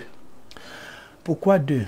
Effectivement, c'est-à-dire que si madame qui est assise à côté, elle est malade, forcément sa vie est malade. Non, c'est l'exemple que je prends. C'est pas que je compte. Non, maman, je vous en prie, madame. La mère, je vous en prie. Moi, j'ai diabétique et j'ai guéri. Voilà, merci beaucoup pour ce témoignage vivant. Bien que ce n'est pas à plan de vie que vous avez été guéri, mais c'est déjà un témoignage vivant. Alors, ça veut dire quoi? Ça veut dire que quand madame est donc peut-être paralytique. Encore c'est un exemple. C'est un exemple que je prends. Alors, ce qu'on donne, ce sont les traitements qui vont nettoyer les faisceaux sanguins, qui vont faciliter la circulation sanguine et qui vont oxygéner le cerveau. Parce que tant que le cerveau n'est pas oxygéné, monsieur ou madame aura toujours les problèmes de tension ou bien d'hypertension. Alors maintenant, on donne des produits au quotidien qui permettent la libération, donc qui nettoient les faisceaux sanguins, qui permettent à ce que la personne, de manière naturelle, le sang circule librement. Et le cœur est davantage solide. Et comme je l'ai dit, la campagne est basée sur la santé de reproduction. Les couples qui n'arrivent pas à concevoir ou à procréer, la campagne les concerne directement. Les chlamydia couples, que ce soit la syphilis ou l'herpès, alors cette campagne vous concerne directement. S'il te plaît, une minute. Pour les personnes qui ont des problèmes de taille, nous avons mis sur pied le problème de taille. De taille de quoi? J'insiste. Le problème de taille, c'est-à-dire là au niveau de l'appareil génital, c'est monsieur qui ont un petit appareil, un micro appareil génital. Nous avons mis sur pied le produit Open, c'est ce qui permet d'augmenter la taille de manière naturelle et ceci c'est sans effet. C'est obligé? Non, c'est pas obligé. Mais il faudrait déjà qu'on doit savoir pourquoi est-ce qu'on a un petit appareil génital. Et j'aime toujours le dire, chers parents, vous qui me regardez en ce moment, évitez les circoncisions précoces. Évitez de faire porter des caleçons trop serrés à vos enfants. Parce que voilà les causes principales du petit appareil génital. On fait comment pour être avec Plante de Vie? Les personnes qui veulent être avec Plante de Vie, les personnes qui sont à Douala, nous sommes situés à la Cité des Palmiers, derrière le lycée de la Cité des Palmiers. Pour les personnes qui sont à Yaoundé, nous sommes situés au quartier Nkondongo, Carrefour, Iptek, à l'immeuble Baïga Center, ou en face maison du parti, ou maison de la... parce que les deux maisons sont collées. Nous sommes là net au rez-de-chaussée à la baie vitrée. Les contacts que nous avons pour celles des personnes qui sont à Yaoundé, c'est le 698 18 03 34, 698 18 03 34. Pour celles des personnes qui sont du côté de Douala, c'est le 695 24 24 31, 695 24 24 31. Voilà. Merci encore pour cette... Docteur Lema Kouma, oui. Merci d'être passé. C'est moi qui te remercie. Merci à vous, mesdames et messieurs, de rester toujours avec votre émission. Le Grand Soir, il avait la parole. Elle vous revient. Martial. Merci. J'aimerais dire, j'étais dans en train de dire que les émissions comme celle-ci, sont aussi l'occasion d'édifier ceux qui nous écoutent à la maison. Donc, il y a certaines choses que je n'aimerais pas laisser passer. Par exemple, quand quelqu'un vous dit que le président de la République n'est pas en fonction au moment de la campagne, ce n'est pas vrai. Il faut lire la loi, il faut lire la Constitution en son article 6. Tous ces alinéas, il faut lire le code électoral. Le président de la République reste en fonction jusqu'à la prestation de serment du nouveau président élu. Ça, c'est la réglementation du Cameroun actuelle. J'aimerais dire également que pendant que le sujet porte sur l'opposition, qu'est-ce qu'elle peut faire et que les opposants ou proposants, puisque le terme vient d'eux-mêmes ici sur ce plateau, sont encore en train de discuter sur les possibles coalitions. Je crois que Elec m'a donné jusqu'à 17 h aujourd'hui pour clôturer les bulletins de campagne et autres. Donc, à partir de demain matin, il sera impossible de se désister. J'aimerais poursuivre également en disant que quand j'ai parlé de 6 millions d'électeurs, j'ai bien précisé que c'était le fruit du dernier sommier politique de notre parti qui a eu lieu, je crois, en 2020-2021, après l'élection présidentielle. Ce n'était pas avant, monsieur le juriste. Et à sortir de cela, j'aimerais préciser également qu'on est militant du RDPC, c'est écrit dans nos textes en noir sur blanc à partir de 15 ans. Mais on ne vote pas au Cameroun à partir de 15 ans. Donc, le rapprochement que vous voulez faire par populisme entre le nombre d'électeurs qui ont voté le président en 2018, le nombre de militants n'a pas de place parce que le sommier s'est fait après et on est au RDPC militant même avant l'âge du vote. Donc, chercher d'autres éléments pour comparer. J'aimerais sortir en disant que Jean Bruno, le RDPC est serein. Le RDPC est un parti organisé. Le RDPC est un parti qui prépare efficacement son élection présidentielle. Parce que pour nous, c'est un moment sérieux de la nation, de l'histoire de notre pays qui va se jouer là le 12 octobre. Nous sommes à un moment sérieux. Pour ceux qui viennent blaguer avec l'élection présidentielle, nous pensons que c'est sérieux. C'est tellement sérieux que nous prenons au sérieux et nous appelons, moi je l'appelle en tant que militant d'un parti qui a un candidat à l'élection présidentielle, j'appelle le membre du gouvernement en charge de l'administration territoriale sur ce plateau à redoubler de vigilance, à faire sereinement et efficacement son travail, de ne pas prêter l'oreille à ceux-là qui ont démontré à suffire qu'ils n'ont pas que l'intérêt positif pour notre nation, pour notre destinée. Alors, lui, il est le garant de la sécurité intérieure du Cameroun. Cette élection doit bien se passer dans la paix. Après l'élection, le Cameroun vivra. Merci. Avant l'élection, le Cameroun existe. Alors, s'il a donc la compétence administrative de veiller à ce que cette élection se passe dans la paix et la quiétude, il doit continuer dans ce sens et ne pas écouter ceux-là qui, sur ce plateau, ont, par leur position, parce que quand j'écoute M. Aono, il a tout intérêt à ce que le ministre de l'administration territoriale cesse de faire son travail et que le Cameroun sombre dans le chaos du fait d'une élection. Je ne sais pas quel intérêt il en tire, mais moi je pense que si ce monsieur fait bien son travail, je ne vous ai pas coupé. Permettez. Il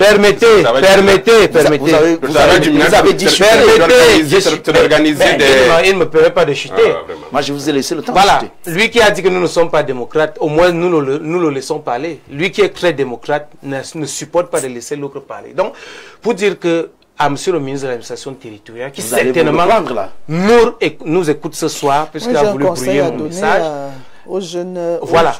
Puisqu'il nous écoute ce soir, il nous regarde là en direct en ce moment. Monsieur le ministre, nous, au RDPC, nous avons un candidat. Si vous êtes ministre de l'administration territoriale, tous les candidats, je suppose, veulent que cette élection se passe dans la paix et la stabilité. Merci. Alors faites votre travail. Pour ma part, Jean Bruno, l'opposition camerounaise au RDPC, c'est pas tous ces partis politiques qui s'agitent, mais c'est la colère du peuple. Oui, le peuple en a marre et il n'y a que ce peuple à prendre son destin en main. En ce qui est des partis politiques, il n'y a pas de sérieux partis, c'est des guignols, tout cet ensemble qui viennent faire leur cinéma.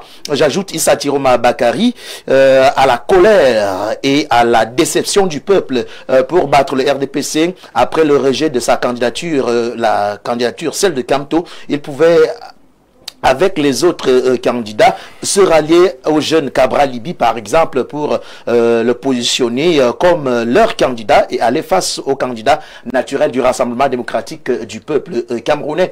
Ce n'est qu'à cette condition que l'opposition pourrait faire quelque chose. Je m'arrête d'abord là. Il s'agit du DP, du journal La Tribune. Il me laisse le soin de saluer également notre directeur de la publication. Il s'agit de Freddy Memana, directeur de la publication du journal Impact Eco, qui lui aussi nous regarde en ce moment quand même. L'opposition ne peut rien faire car on ne peut pas préparer une élection présidentielle en 3 mois seulement. Là, c'est Hassana, depuis Marois, qui nous écrit. Il est depuis le Septentrion. Il nous regarde avec beaucoup de fierté. Merci également. Bonsoir et à tous ceux qui nous écoutent.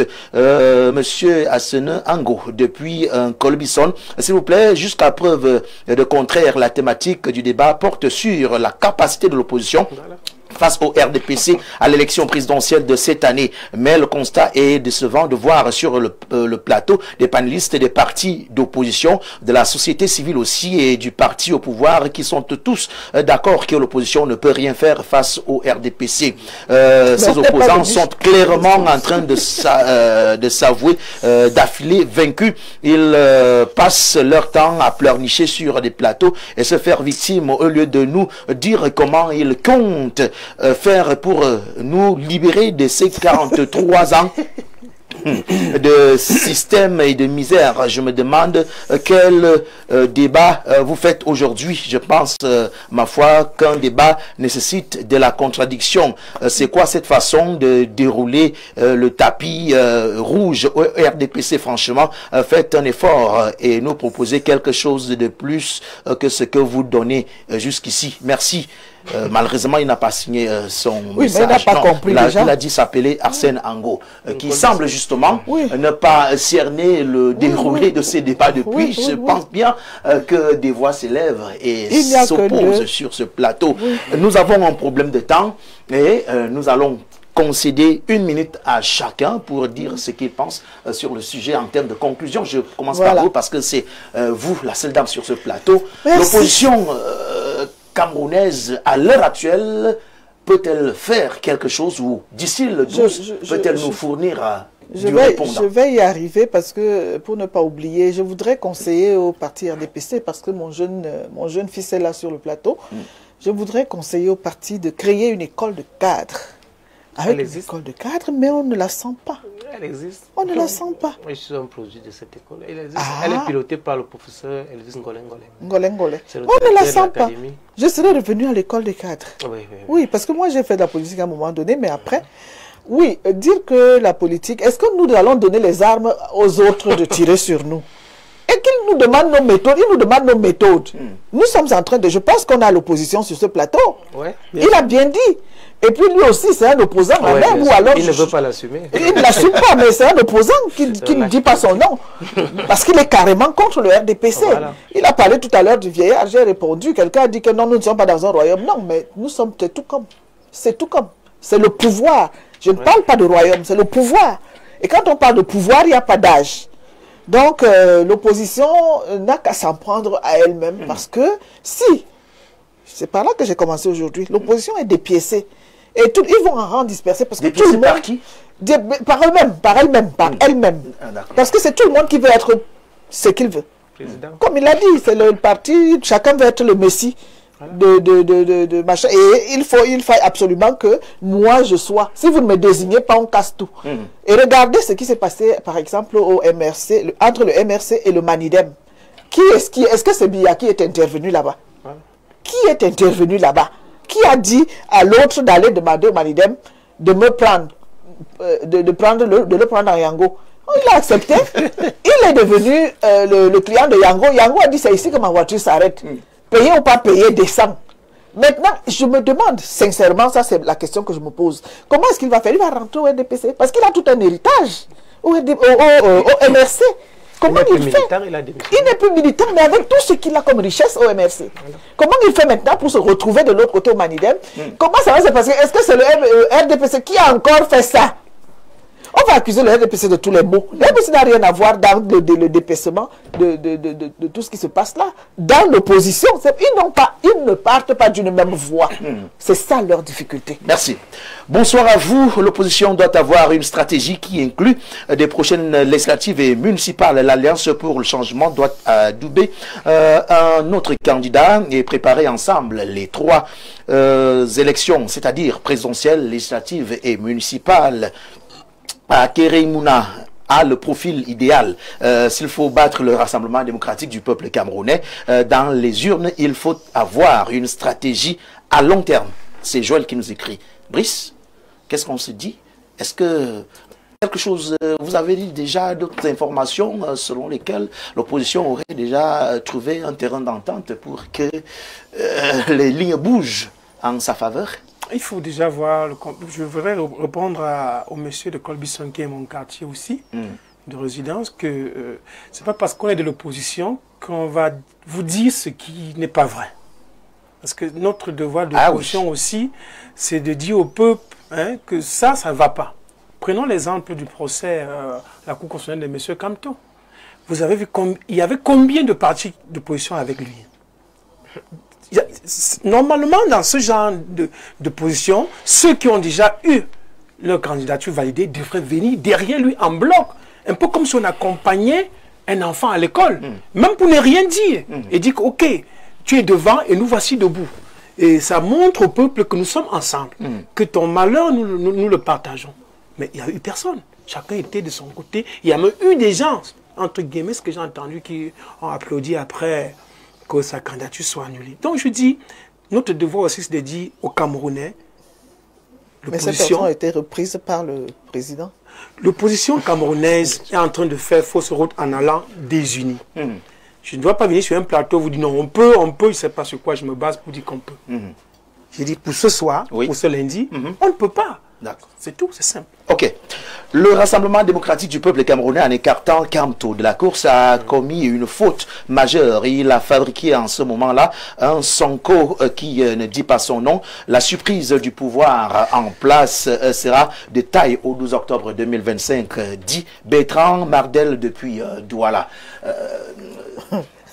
Léonce Awana. Je crois que... Je ne posais pas la question.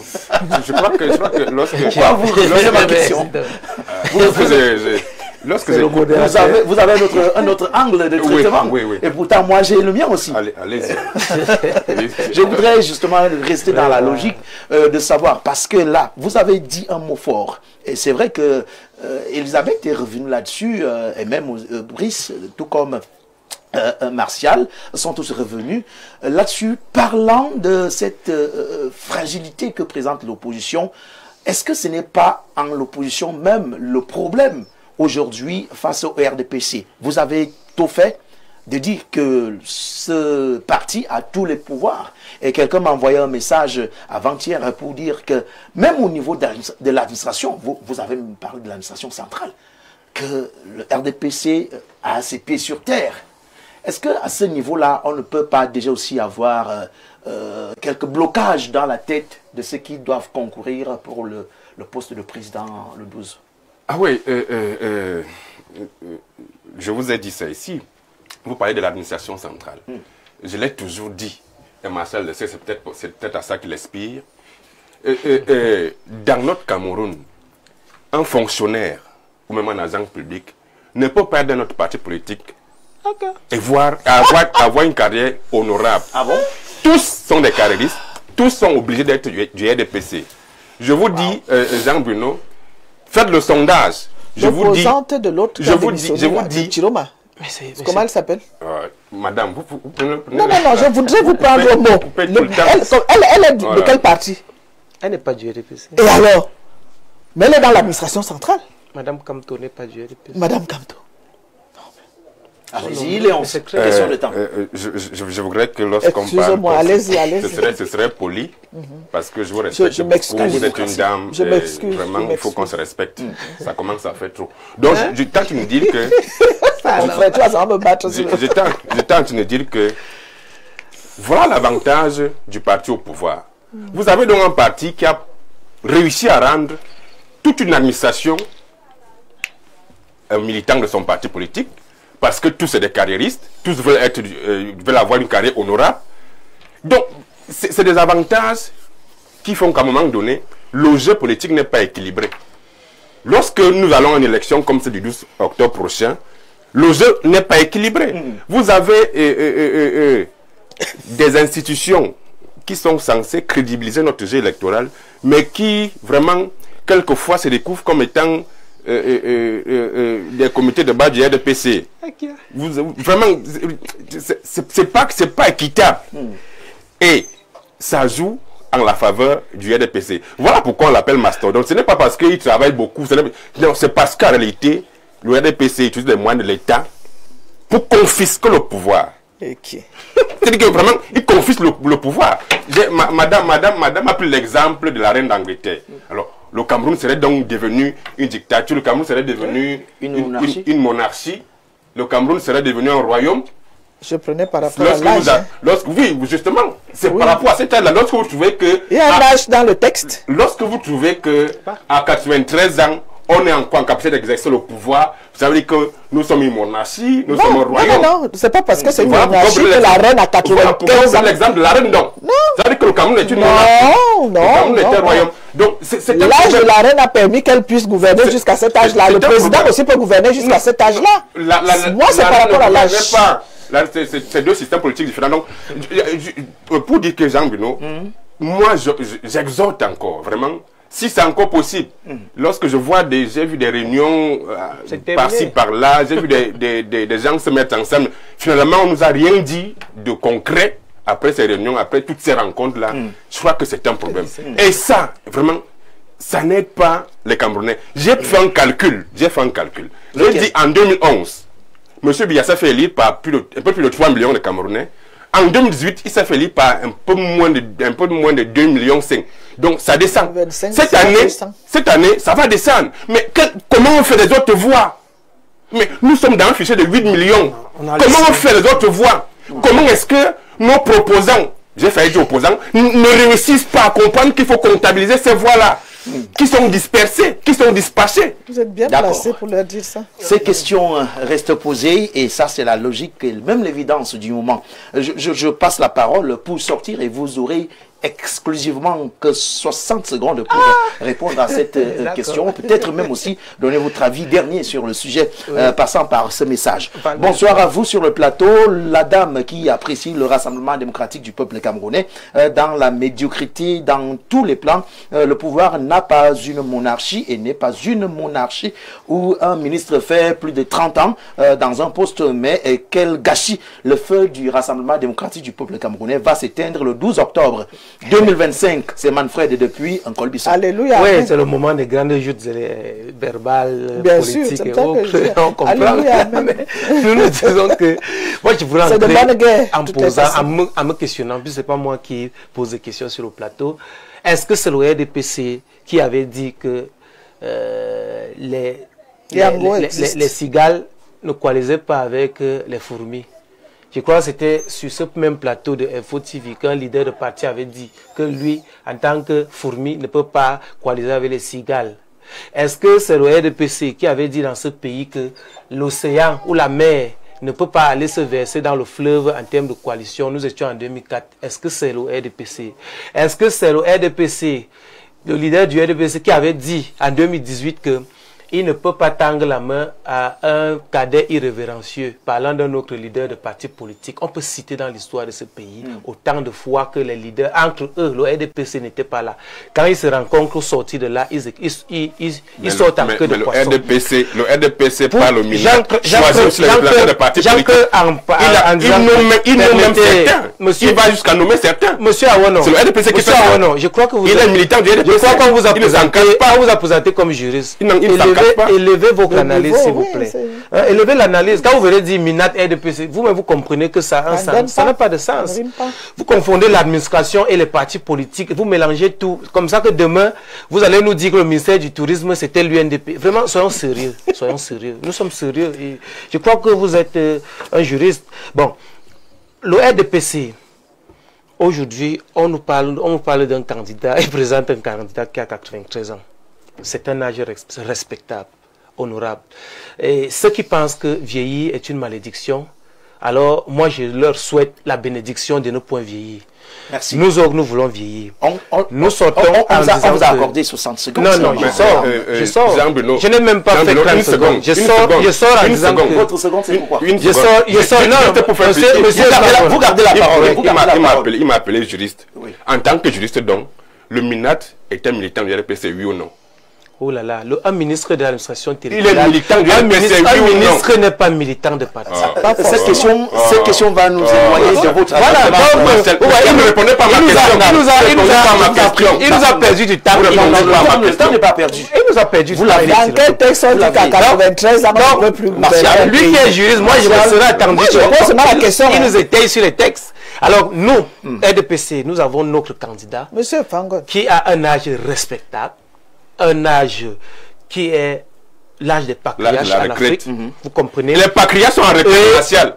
Lorsqu'on est patriarche en retraite, les patriarches ne travaillent pas. En Afrique, justement, le patriarche ne travaille pas. Néni, en Afrique, le Bantou, le patriarche ne travaille pas. mais il donne les directives. Il est en retraite. Merci, il devient sous d'inspiration. Il donne les directives. On vous a compris. Il donne les directives. On dit qu'un patriarche travaille, on dit que nous sommes les Bantous. Non. Si les Bantous, le patriarche ne travaille pas, il a une source d'inspiration, il reste au village. En ce moment au Cameroun, n'en déplaise au populisme encore embryonnaire de mon frère là sur le plateau. C'est un populisme embryonnaire. Les gens l'ont fait dans ce pays, plus que vous, monsieur. Donc, pour dire que 93 ans, c'est un âge respectable, c'est un âge honorable, et je répète que ceux qui pensent que vieillir est une malédiction, nous les bénissons en leur souhaitant de ne pas vieillir dans leur vie. Merci. Et j'attends donc à merci, vous laissez sortir. Vous êtes sorti puisque je suis le seul. Bonsoir, monsieur Fangon. Monsieur Fangon. On peut plus continuer. On peut plus continuer. Dans ma minute, j'ai été interrompu à plusieurs reprises. C'est une phrase. Bonsoir à tous sur le plateau. Et spécial coucou à Martial Bessala et à Jacques-Léon Sawana sur la thématique du jour. Je dis que l'opposition peut bien renverser le Rassemblement démocratique du peuple camerounais. Et c'est d'autant plus que cette opposition-là, surtout celle que représente le PURS, pour ne pas faire sa campagne, a un réel projet de transformation de la société. Il ne faut pas seulement se focaliser sur la coalition, mais sur les grands enjeux. Il s'agit par exemple de l'impératif de l'alternance à la tête de l'État, de l'emploi, de l'éducation, de la santé et surtout de la souveraineté, de l'unité et de la vitalité de l'action gouvernementale. Autant d'éléments. Halte à ces discours de désencouragement qui stratégiquement sont du fait du pouvoir et de ses pions pour décourager le peuple. C'est avec ce message qu'on prend directement le temps. Ils se comportent tous comme les scrutateurs de M. Momo. Non, mais en même temps, à vous, je l'accorde. Oui, en même temps, je dis ceci. Apprenons à dire la vérité à nos compatriotes. Ce qu'ils écrivent là, c'est la tricherie. Ceux qui disent ça, c'est un peu de la tricherie. Ne pas vouloir voir les choses. Mais maintenant, je voudrais que le RDPC, que j'ai vécu en 2018, avec cette tricherie des sous-préfets qui abandonnaient les bureaux pendant qu'on venait constituer les dossiers, qu'on arrête un peu ça, parce que oui, c'est vrai, c'est ce qui s'est passé. Vous savez comment on vient de déposer un dossier, le sous-préfet est parti. Donc vous savez qu'on non, on en a vu dans plusieurs dossiers alors déposer les dossiers, on n'a pas vu le sous-préfet pendant une semaine. Une semaine.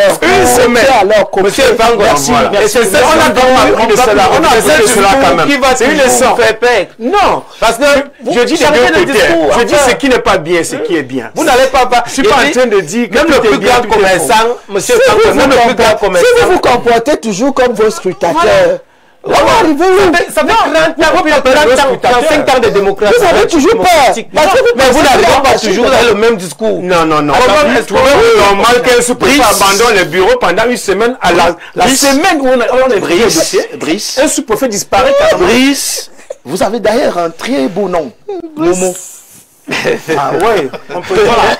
Le Momo était tout des ministre. Vous comprenez même quoi. D'ailleurs, le ministre, c'est mon grand frère, mais ça n'empêche que... Vous êtes à côté de... Non, je ne suis pas Dieu, mais c'est mon grand frère, je le dis. Merci. Alors, Martial Léonce, on laisse un peu de côté la politique.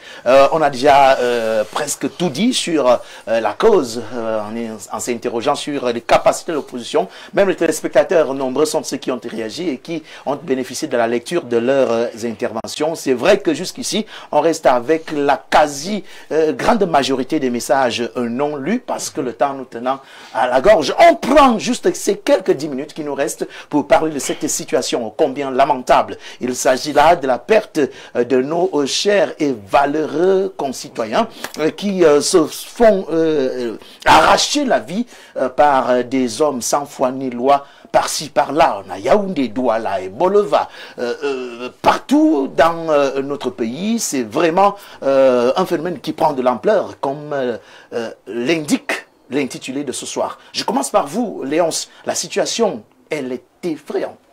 Oui, effrayable. Oui, c'est effrayant, justement. C'est comme ça lorsqu'une société va en vrille. Une société qui n'a plus de morale, oh là là, où la morale a foutu le camp, où les contre-valeurs sont mis en avant. C'est comme ça. Et notre société n'a plus de morale. Même la morale publique a foutu le camp. Voilà pourquoi, fatalement, nous sommes dans une société où tout est permis. Chacun peut se permettre de faire ce qu'il veut. On n'a pas l'impression que Marcel a parlé du MINAD qui est censé être le garant de l'ordre public. Mais là, on parle d'un problème de sécurité publique grave, où les gens se font lâchement assassiner à tout moment. Il ne se passe pas 2 jours, 3 jours sans comprendre qu'on a trouvé un corps à tel endroit, on a trouvé un autre à tel endroit. C'est un problème de sécurité publique. C'est là-bas qu'on devrait voir le MINAD.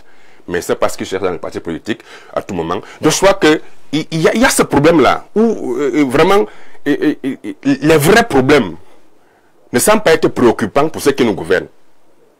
Ce qui est préoccupant pour ceux qui nous gouvernent, c'est la pérennisation du pouvoir politique. On parlait de politique tout à l'heure. Voilà un vrai problème de société où les Camerounais se font lâchement assassiner à tout moment. Et nous sommes dans un cycle de l'insécurité inquiétant.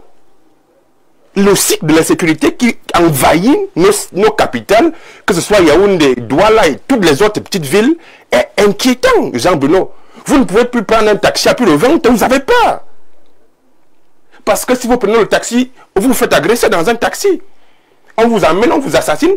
Et vous savez aussi que certains pourraient aussi y voir, peut-être, sur le plan métaphysique, des crimes rituels. Vous savez que nous sommes à une phase charnière de notre histoire politique. Le 12 octobre va se passer quelque chose. Donc, sur le plan métaphysique, certains peuvent y voir des crimes rituels pour satisfaire je ne sais pas trop quoi, mais sur le plan de la sécurité publique, c'est inquiétant de constater que les Camerounais ne sont plus en sécurité. C'est davantage préoccupant que même là, dehors, lorsque vous voyez nos FMO, nos policiers, nos gendarmes, vous n'avez pas l'impression de ce qui les préoccupe, c'est la sécurité des personnes et des biens. Ils doivent avoir notre problème. Vous avez vu des vidéos où vous voyez un policier agrippé sur un taxi parce que le taximan a refusé de donner 500 francs. Voilà en quelque sorte ce qui préoccupe nos FMO lorsqu'ils sont dehors. Ce n'est pas la sécurité des personnes et des biens. Moi, je me dis que dans un pays sérieux, dans un État qui se respecte, la sécurité des personnes et des biens devrait être la priorité. Si dans une capitale politique comme Yaoundé, les gens ont peur de marcher dehors parce qu'ils ne sont pas en sécurité, il y a un problème. Mais vous avez vu là, lors d'un procès là, au Conseil constitutionnel, la ville a été militarisée. Parce que là, c'est préoccupant, parce que là, il est question d'une affaire politique. Il est question de pérenniser un pouvoir politique. Là, on militarise la ville. Lorsqu'il s'agit d'une affaire, pour moi, qui me semble pas très importante, parce qu'il y a un monsieur qui doit avoir sa candidature rejetée, on militarise la ville. Et pourtant, les Camerounais meurent chaque jour. D'accord. Il y a un problème. Le constat, il est comme décrié par Jacques-Léon Saona. Brice, au moment aujourd'hui, ça fait vraiment peur de penser qu'à minuit, on peut sortir de chez soi, peut-être pour aller à l'hôpital. Même quand on a déjà l'imagination de le faire, on se pose plusieurs questions. On a même envie d'alerter le voisin pour dire, ben attends, je suis en train de sortir, je ne sais pas si je vais revenir. Bien que, espérant aller à l'hôpital, mais avant l'hôpital, j'ai envie de croire que ces gars m'attendent. D'ailleurs, il y a une vidéo qui a fait le tour, il y a, je pense, un mois, où c'était les humoristes. Lui, il a dit, je sais que vous êtes là. Ils sont partout, presque partout maintenant. Et Après ça, on a des tas et des cas d'agression et même de meurtres. J'étais le week-end qui vient de s'achever dans le village Nkolmetet pour l'inhumation d'une dame battante qui a été visiblement agressée et assassinée et dont on a retrouvé le corps dans un puits. On n'arrive plus à comprendre. Une dame âgée de 37 ans.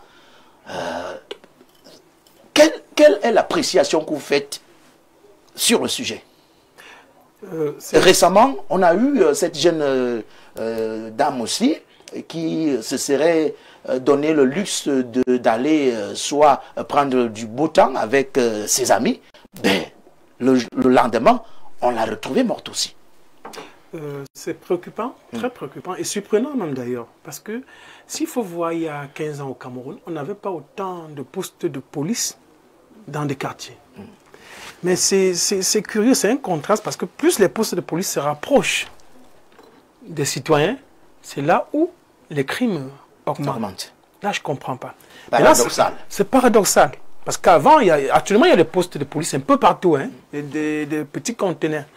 Mais je pense que le système est préoccupé par autre chose quand même. Par autre chose. Parce que il faut voir, je venais là, il y a au moins 5 policiers d'abord depuis le fameux procès. Chaque carrefour a mobilisé au moins 10 policiers qui devraient être ailleurs en train de s'occuper de notre sécurité. On se demande ce qu'ils font dans des carrefours. Mais je ne veux pas dire que le phénomène date d'aujourd'hui, du procès. Mais je dis que le gouvernement et surtout le patron de la police, que je respecte bien parce que je sais qu'à son arrivée, il y a quand même eu un gros changement dans la police camerounaise. Ça, il faut le reconnaître aussi. Mais je pense qu'on doit avoir une autre manière de travailler dans la police. Moi, je ne suis pas expert, mais qui essaie d'améliorer ce renseignement qu'on a connu concernant la politique. Hein, où tu parles comme ça, il y a toujours un policier en civil au bar qui dit tu as mal parlé d'Aïdjo et puis on t'amène. Il faut qu'on mette ça en pratique pour la sécurité. Pour la sécurité. Que ces policiers en civil entrent dans des quartiers aussi et infiltrent les quartiers, comme dans des grands pays. Et là, on aura des informations. Que la police ne soit pas la police des motomanes de 500 francs et de 1000 francs. Parce que c'est facile de le faire. C'est facile d'envoyer un policier qui vient boire dans un quartier pendant 2-3 jours. Il sera informé. Ou d'ailleurs, même le policier devrait avoir des relais avec des chefs de quartier. Où on vient prendre des renseignements. Chef, dis-nous, c'est normal de venir chaque semaine. Quel est le nouveau locataire ici? Comment vous le trouvez? Ça, c'est le travail de la police. Mais ils n'ont pas ce temps. Parce qu'on est préoccupé. Il faut bagarrer pour être routier. Il faut bagarrer pour... bon, donc, c'est un problème de dirigeant. C'est un problème qui se gère par le système en place. Nous, les populations, on ne peut pas faire grand-chose. Si ce n'est que de communiquer avec eux. S'ils viennent vers nous, oui, parce que c'est leur rôle. Dans un quartier... Et voilà, je vous relance. Et pourquoi ne pas faire le contraire? Alors, si le médecin, c'est pas le médecin qui doit venir vous chercher, la population aussi doit effectivement... Je vais vous répondre. Voilà. On en a fait tellement que tu amènes un gars parce que tu soupçonnes. Derrière toi, le gars revient. Hein, ah bon? Et te dit, tu m'as amené où là? Hein, il paraît que c'est toi qui allais dire... vendu la mèche. Vous voyez ce que je suis en train de dire? Donc, les populations ont peur d'amener leur bourreau et qui revient. Donc, gérer le retour. Voilà, le retour est tellement dangereux. Du coup, on s'est dit que c'est la police elle-même. Pourquoi un policier ne peut pas choisir un quartier comme Colbisson une nuit et faire un contrôle inopiné dans un carrefour inattendu? C'est-à-dire un soir comme ça, on atterrit, on dit on va faire 2 jours ici. On a des informations. Non, ils ne sont pas là. Ils sont au bas, au tiercé. Et voilà. Donc, le gouvernement en place, surtout le ministère de la Défense et la Sécurité, doit revoir la manière de travailler. D'accord. Bonsoir à tous sur le plateau. J'ai envie de pleurer en écoutant les représentants du grand R des PIC. Je lis ce qui est écrit. Ces gens défendent leur ventre au lieu de défendre le bilan de notre chère nation. À 93 ans, on ne jouit plus de toutes ses facultés physiques comme mentales. C'est une bénédiction d'atteindre cet âge-là, mais il faut se reposer. C'est le même téléspectateur qui envoie le message, cette fois-ci sur le sujet présent. La police camerounaise est visible lorsque les vrais opposants déclarent une marche ou lorsqu'ils organisent une conférence de presse. Lorsque nous les appelons pour braquage, notre police n'a pas de carburant. C'est Gaëtan qui nous écrit depuis Douala. À Blavi, il y a un phénomène, il y a un système sur les motos. Vous êtes en train d'attendre votre taxi pour votre domicile et puis ces gens surgissent de nulle part avec des machettes, parfois des coutelas d'une longueur dont on ne vous pourrait pas estimer ici. Et puis, pam, soit vous êtes poignardé, on emporte tout ce que vous avez et par malchance, on vous emporte vous-même pour vous décapiter après. Et pour rien. Et pour rien, c'est-à-dire que vous n'avez rien fait. Normal. Oui, je suis juste en train de... C'est un sujet, je suis d'autant plus d'accord avec lui, parce que c'est un sujet crucial. C'est un sujet sérieux. La police ne fait pas son travail comme il se devrait. Nous ne sommes pas des techniciens, nous ne sommes pas des policiers, certes, mais la police devrait trouver des moyens pour infiltrer, comme il l'a dit, le quartier. Vraiment, je ne voudrais pas me répéter. Nous sommes en pleine guerre. C'est tout ce que moi je sais. C'est une guerre insidieuse qui n'a pas encore... je pense qu'ils n'ont pas encore observé ça. Nous sommes déjà en guerre. Hein? N'attendez pas à voir des gens avec des armures, des armes, des machins et tout. Nous sommes déjà en guerre. Et nous aussi, nos forces de l'ordre devraient se mettre dans cette posture de guerre. Pour se dire que si demain il y a telle chose à tel endroit, il ne faut pas aller se regrouper à un seul endroit. J'ai vu dernièrement, il y avait un problème, ils se sont regroupés à la poste centrale. Les bandits ne sont pas à la poste centrale. Ils ne viendront pas à la poste centrale. Allez dans les quartiers. Parce que pendant que vous êtes à la poste centrale, eux, ils entrent dans les quartiers pour faire du grabuge. Et c'est ça le problème. Moi, j'ai dit, nous sommes en guerre. Hein. C'est une guerre sourde qui ne dit pas son nom. Mais nous y sommes, en plein. Et puis, chez nous, il y a un proverbe qui dit ça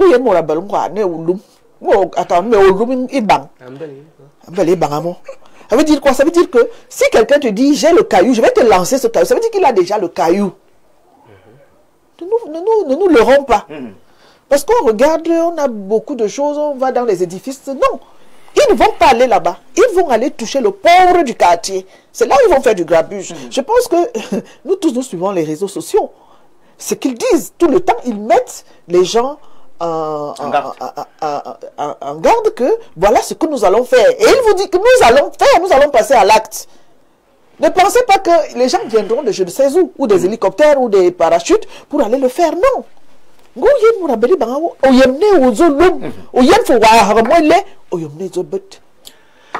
Il faut attendre samedi pour Adieu Nafé à la vie. Moi j'aime bien ma langue. Parce que quand on dit, oui, il faut que les gens comprennent. Il y en a qui ne comprennent pas ce que nous disons ici. Ils comprendront ce que j'ai dit au moins là. Un gorille qui fait ça tout le temps sur un arbre, il finira par le monter. Merci.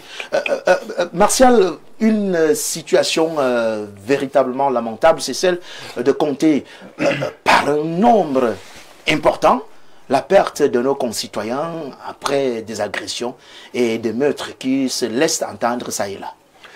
Oui, je commencerai déjà par exprimer toutes mes condoléances aux familles des personnes ayant perdu leurs proches et toute ma compassion à toutes les victimes, pour toutes les victimes de ces agressions et de ces actes de notre âge, de notre époque, parce que nous sommes dans une époque où normalement on ne devrait pas s'exprimer par la force, la violence et les armes, on devrait s'exprimer comme nous le faisons là, par des mots, par l'intelligence et travailler et réfléchir honorablement pour pouvoir développer notre pays. Et c'est à cela qu'on doit orienter notre jeunesse, c'est de ce côté qu'on attend notre jeunesse, pas dans le banditisme et les agressions, donc c'est regrettable. Maintenant, quand je l'ai dit, je voudrais saluer également le travail qui est abattu par les éléments de forces de défense et de sécurité et de toute l'administration territoriale qui travaille comme elle peut pour pouvoir juguler ce mal-là et lutter contre ces agressions et ces fouteurs de troubles-là qui menacent la paix et la quiétude de nobles citoyens qui ne demandent qu'à vaquer librement à leurs occupations. Donc, pour dire que vous avez vu la sortie, je crois, l'année dernière du ministre de l'administration territoriale qui a mis en garde et qui a même, lors d'une conférence des gouverneurs des régions, demander à ce qu'on renforce la sévérité dans le craquage. Vous avez vu avec quelle riposte à Douala, dernièrement, on a traité les microbes. Ce qu'on appelait voilà. Donc, il faut que les opérations comme cela se multiplient, que les autorités administratives soient en alerte.